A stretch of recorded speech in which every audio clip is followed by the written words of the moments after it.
ابن موسی رضا فرمود اذا حزنک امر شدید. بذارید این راهکار رو امشب بر اونایی که یه قضیه به هم ریخته هستن تو زندگی بگم. وقتی یه گرفتاری محکمی برات پیش میاد، سختی پیش میاد، فصل رکعتین، فرمود بلند شد 2 رکعت نماز بخون.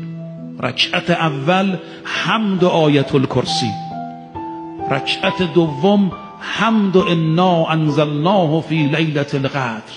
بعد فرمود خذ المصحف، قرآنو بگیر بذار رو سرت، بگو 10 مرتبه، همین که تو شبای احیا میگیم، نام ائمه رو صدا میزنیم تا امام زمانت، تمام اینها رو واسطه کن، بعد قرآنو ببند، حاجتتو از خدا بخواه.